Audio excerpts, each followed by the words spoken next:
सरकार जो मंदिर और मस्जिद की राजनीति कर रही है ये छोड़ दे और सीधा सार्वजनिक आज जीतेंगे। हाँ, वोट परसेंटेज कुछ मौसम के हिसाब से, मुर्दा को कंधा लगाने से आदमी पुजारी नहीं होता है। वर्तमान में जो सरकार है वो चल रही है, उसे जनता बहुत खुश है। लोग उनके साथ है। राहुल जी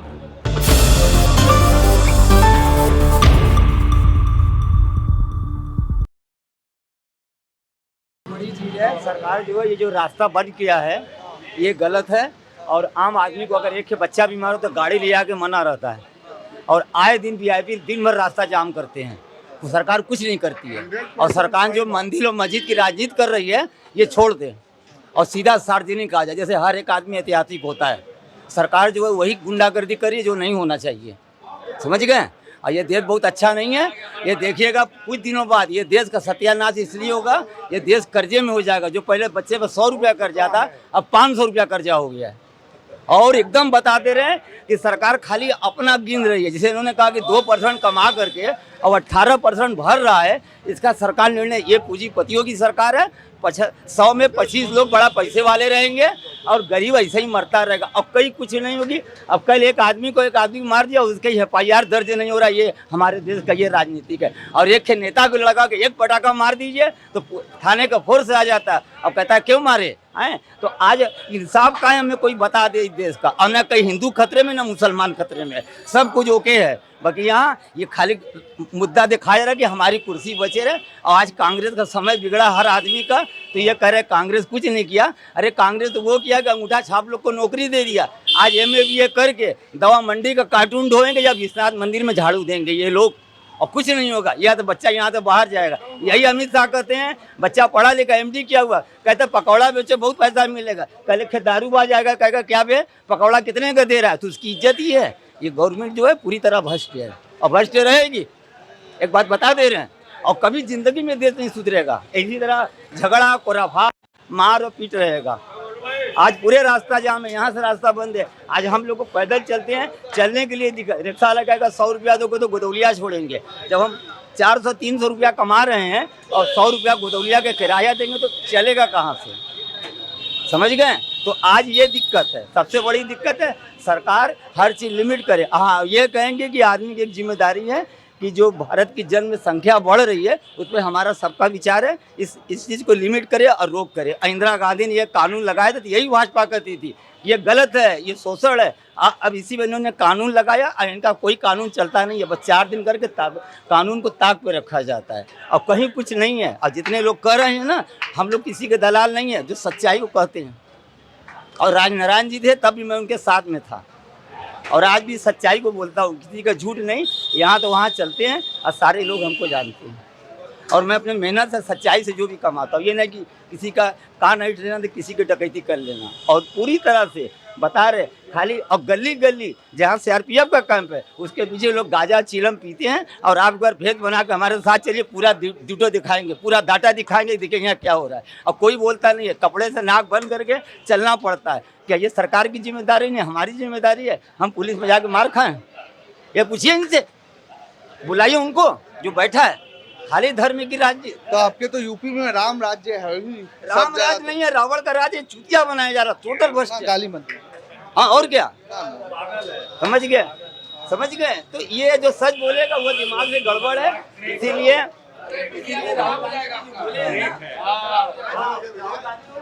सर बोले तो बात करना है तो हम बोले बात कर लो। हम तो सबको मन से देने के लिए है ही। मुझे बिया नहीं हुआ तो आप पॉपुलेशन पर बोलेगा ही, जिसको बिया हुआ है। सर थोड़ा सा आपसे हम समझना चाह रहे हैं कि लोकसभा चुनाव हैं, फिर से पहले चरण का मतदान है 19 अप्रैल को। आपके बनारस में आखिरी चरण में चुनाव है। PM नामांकन भरने आने वाले हैं। इस बार काशी का मूड क्या है? इस बार क्या, हर बार चाय पी लीजिए। ऐसा है कि PM के लिए इस बार और उस बार से कोई मतलब नहीं है। वो जिस बार जय बार आएंगे तय बार वो जीतेंगे। हाँ, वोट परसेंटेज कुछ मौसम के हिसाब से कम होगा, ये मानते हैं। लेकिन ये समझ लीजिए जीत उन्हीं का है। और लोग की कोई उम्मीद नहीं है। कौन खड़ा है उसके आगे? उनके आगे कौन खड़ा है? एक क्रिमिनल और कौन है? अजय राय तो बोलते हैं कि हम इतने लोगों का श्राद्ध किए हैं, वो सब तो हमको वोट देंगे। अरे क्या बात करते हैं।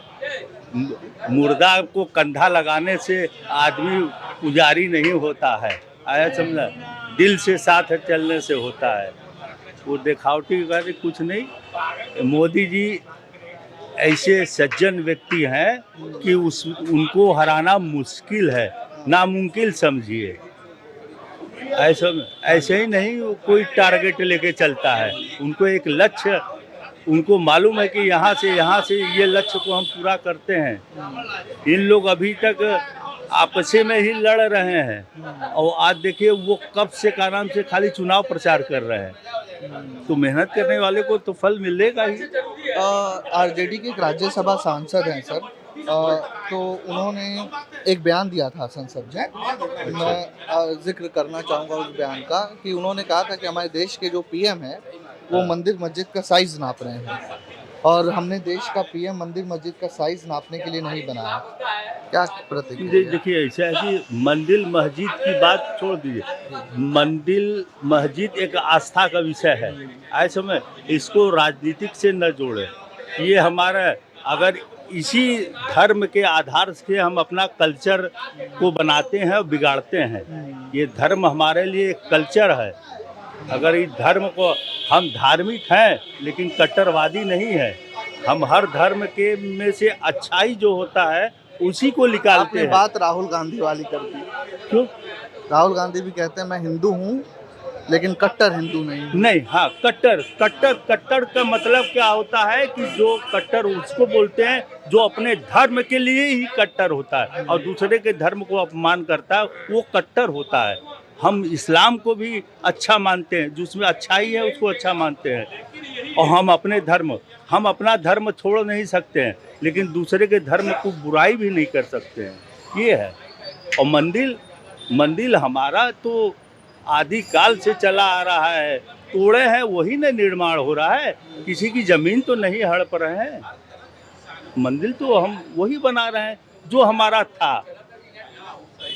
विपक्ष सर कहता है, समझना चाहूँ, विपक्ष कहता है कि जो भाजपा की सरकार है वो दलितों का शोषण, चाहे आपके पूर्व मुख्यमंत्री अखिलेश यादव, उन्होंने पीडीए बनाया जिसमें डी फॉर दलित है, पी फॉर पिछड़ा है। बिहार चले जाएं, आपके बगल का पड़ोसी राज्य है, माई बाप समीकरण, उसमें भी अगड़ा पिछड़ा दोनों है, पी फॉर पिछड़ा। राहुल गांधी बोलते हैं दलितों का शोषण हो रहा है। उन्होंने तो अंतर्राष्ट्रीय स्तर पर अमेरिका में भी बोला, भारत में भी बोला। आप जो विपक्ष इस तरह के आरोप लगा रहा है कि जो भाजपा सरकार है वो दलितों का शोषण करती है, मैं बनारस के मतदाता है, आपसे जानना चाहूँगा। और एक तरफ बीजेपी दीनदयाल उपाध्याय के अंत्योदय की बात करती है कि अंतिम पंक्ति में भी खड़े व्यक्ति का विकास होना चाहिए। धरातल पर आपको क्या सच्चाई दिखती है? धरातल पर तो देख ही रहे हैं कि देखिए ऐसा है कि विकास तो हो रहा है, हर जगह विकास हो रहा है। कुछ चीज़ें अभी कम है, वो आगे चल के हो जाएगा, ऐसी बात नहीं है।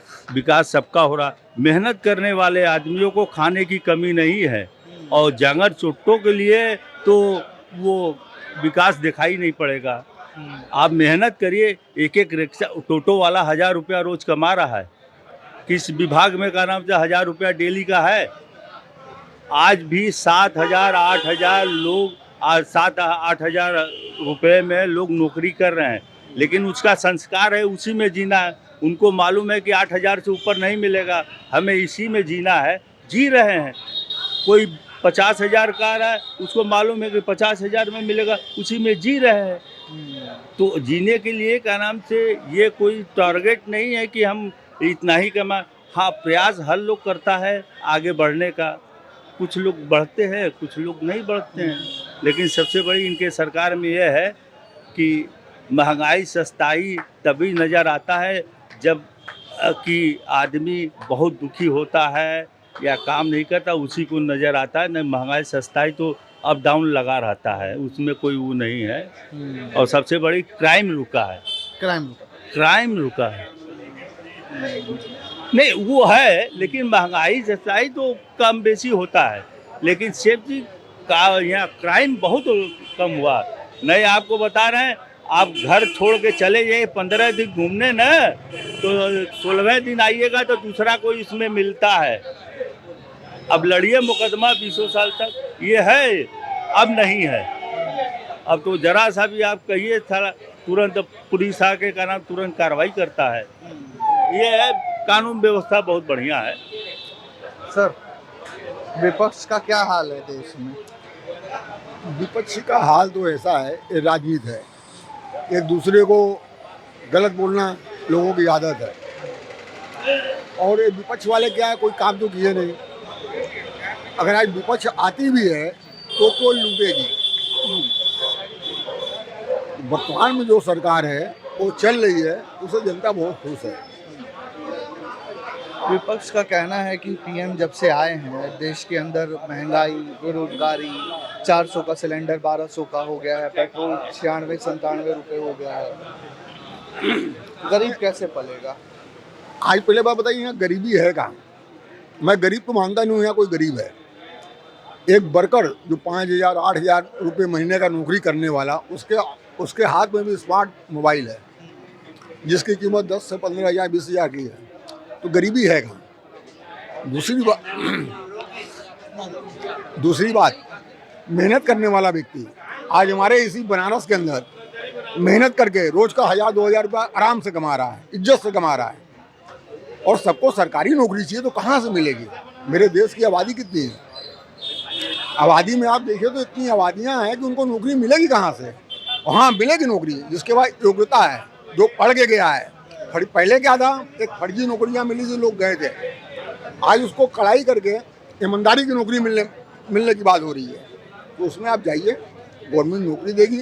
और मैं तो बोलता हूँ कि भाई ये सरकार के राज में सब सुखी है। योगी जैसा व्यक्ति मिलेगा नहीं, उसको खर्चे क्या हैं, एक लुंगी एक कुर्ता है, वो तो बाबा है फकीर। और मोदी जी की बात कर रहे हैं, जब हम जनता पैसा नहीं देंगे तो विकास कहाँ से होगा? टैक्स नहीं देंगे तो विकास कहाँ से होगा? मोदी जी का काम भी सर्वोपरि है, उसको भी मान्य है। रही व्यवहार की बात, हाँ मोदी जी को और योगी जी को इतना जरूर करना चाहिए कि मध्यम वर्ग के लोग जो मर रहे हैं, व्यापार नहीं ठीक है। जो इतनी टैक्स लगा दिया गया है, इतनी हमारी लिखा पढ़ी कर दिया गया है, वो बहुत तकलीफ हो रही है। उससे तक बहुत तकलीफ। बाकी ठीक है। बाकी हम तो कहते हैं ना, रात को हमारी माँ बहनें बेटियाँ रात को निकल के जाती हैं, कोई छूने वाला नहीं है, हाथ लगाने वाला नहीं है। अच्छा, एक बड़ा कौतूहल से भर गया हूँ, सभी से मैंने बात की, जिस तरीके का रुझान अभी मैं लोगों से बात कर रहा था, तो पीएम अगर यहाँ प्रचार न करने आए, जैसे अभी नितिन गडकरी ने नागपुर से कहा कि मैं प्रचार नहीं भी करूंगा तो जीत जाऊंगा, पीएम की भी स्थिति कुछ ऐसी है क्या बनारस? पीएम ये तो खाली लोग खड़े हुए हैं, पीएम की तो हाल है। पीएम नहीं भी आएगा ना तो बच्चे ऐसे आंख बंद के जाएंगे, वोट दे के चले आएंगे। बड़े बुजुर्ग जो भी हैं वोट दे के चले आएंगे, ओनली फॉर बीजेपी, दूसरा कोई पार्टी चाहिए नहीं। लेकिन आपको लगता नहीं है लोकतंत्र के लिए स्थिति ठीक नहीं है? नहीं, अच्छी है, हमको नहीं लगता है। हमको तो ये भी लगता है कि जो 5 साल में 5 बार चुनाव होते हैं उसको बंद करना चाहिए, एक ही चुनाव होना चाहिए। हाँ, ये तो फिर गलत हो जाएगा ना। क्यों? अब गांधी, भगत सिंह, नहीं, मेरी बात सुनिए। हर साल चुनाव होते हैं। आज यूपी स्टेट है, कल एमपी स्टेट है, कल परसों बंगाल स्टेट है, तो पब्लिक इसमें डिस्टर्ब होती है। एक राज्य में जब चुनाव होते हैं तो खर्चे भी बढ़ते हैं। अगर एक साथ चुनाव हो जाए तो 5 एक साथ हो तो हर चीज की बचत होगी ना। एक ही बार वोट डाले, लोकसभा को भी दे दिया, विधानसभा को, फोर्स भी एक ही बार लगा, पैसे भी एक ही बार लगा। इनका कहने का वन नेशन वन इलेक्शन। हाँ, ये बोलिए, नहीं तो आप डरा रहे हैं 10 साल में एक बार में तो। नहीं, मैं 10 साल में नहीं बोला, मैंने बोला कि हिंदुस्तान का इलेक्शन यूपी स्टेट और केंद्र का एक संग होना चाहिए। हाँ। जिससे 5 साल हमारी जनता का बचे, जनता डिस्टर्ब नहीं हुए, मन लगा के अपने काम में लगा रहे। आज हम करते हैं कि आज एमपी का इलेक्शन है, 1 साल बाद यूपी का है, 1 साल बाद अपना बंगाल का है, 1 साल बाद महाराष्ट्र का, तो जनता उसी में पागल होती है। नेता भी तो आपके पास ही रहता है ना, अगर बार बार चुनाव होता है, 5 साल में होगा, नेता आएंगे कहाँ? नेता कोई अपने पास नहीं रहता है, आपको मैं बता दूँ। नेता कब आते हैं? वोट मांगने आते हैं। तो अच्छा है ना, हर साल तो आ तो रहे हैं नेता। क्या मतलब है? हम क्यों उसको बर्बाद करें, अपना समय क्यों बर्बाद करें? मैं समय क्यों बर्बाद करूं? मैं तो एक ही बात बोल रहा हूँ कि 5 साल में जो है एक बार चुनाव कराइए कि 5 साल जनता अपने आराम से अपने काम में लगी रहे। तुम्हारी बात गलत है। यानी पहले भी 67 के पहले इसी तरह होता था एक ही बार। वो तो आपको मालूम का होता तो हम हमने लोग को- वही बता रहे हैं। तो भाई हमारे इंदिरा गांधी सरकार थी, इंदिरा उसके गांधी बाद सरकार अच्छी थी। कई उसके राज्यों बाद- का सरकारें रद्द की गई, उसके बाद दक्षिण में चुनाव इधर उधर होगा, लेकिन वन नेशन वन इलेक्शन एक स्थिति हो सकती है इस हो देश सकती में। है। हाँ, मैं तो वाकई में अपनी गवर्नमेंट, यूपी गवर्नमेंट और केंद्र गवर्नमेंट से आग्रह करूंगा कि मध्यम वर्ग व्यापारियों के ऊपर ध्यान दिया जाए, जिससे वो जो दुखी हैं, उनके व्यापार में तकलीफ आ रही है। आइए इनसे हाँ, इनसे थोड़ा बहुत आप आइए। हाँ बाबा, पीएम मोदी कितना बेहतर देश के लिए और बनारस के लिए? देश के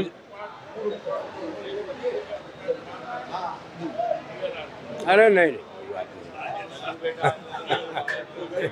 राष्ट्रपति पुरस्कार विजेता हमारे चाचा जी हैं और राष्ट्रपति पदक पाए हैं, लिहाजा सबसे इन्हीं का बात सारा सही है। के बाद जो बनारस का राजनीतिक परिदृश्य है वो कैसे ऐसा बदल गया कि अब कोई भी विपक्ष यहाँ पर हावी नहीं हो पा रहा। ये अलबत्ता सीट कभी कांग्रेस के पास भी रही, बीजेपी का भी गढ़ रही, लेकिन अब बीजेपी से ज़्यादा ऊपर बड़े हो गए हैं पीएम मोदी या नरेंद्र मोदी कहूँ तो। आखिर कैसे हो गया? जहाँ तक आदरणीय प्रधानमंत्री जी जब यहाँ से इतना चुनाव लड़े तो उनका एक एम था कि विकास होना चाहिए, और वो विकास बनारस के लोगों को दिखाई दे रहा है। लोग कहते हैं और पार्टी लोग कहते हैं कि हम आएंगे तो ये करेंगे, ऐसा करेंगे, रेवड़ी बांट रहे हैं, लेकिन यहाँ पर जो है वो कार्य को, जिस धरती पर आप बैठे हैं ये भी उन्हीं का कराया हुआ कार्य हुआ है। तो आदमी को जब आँख से कोई चीज़ दिखाई देता है तो पहले उसको लेंगे, भोजन आ रहा है तो पहले उसको देखेंगे कि पहले हलवा पूड़ी कचौड़ी का जो अपना आश्वासन दे रहा है उसको देंगे। तो यहाँ पर कार्य हो रहा है, आश्वासन नहीं हो रहा है, इसलिए मोदी के पक्ष में हर लोग हैं और मोदी को ही वोट मिलेगा। राहुल गांधी इतना चल रहे हैं देश में, पहले 3600 किलोमीटर, फिर चले लगभग उतना ही 3000 से ऊपर। अब वो चल तो रहे हैं, कहाँ पहुँचने के लिए? नहीं, चल तो रहे हैं लेकिन विकास की रेवड़ी बांट रहे हैं, लेकिन विकास उनके समय से न तो उनके पहले हुआ है विकास, लेकिन जिस हिसाब से 60 साल में विकास होना चाहिए हमारे साथ, जैसे चाइना भी अपना हुआ तो चाइना कहाँ से कहाँ चल गया, लेकिन हमारा लोग वही धीरे धीरे अपना करें तो कोई जो विकास की प्रगति नहीं हुई।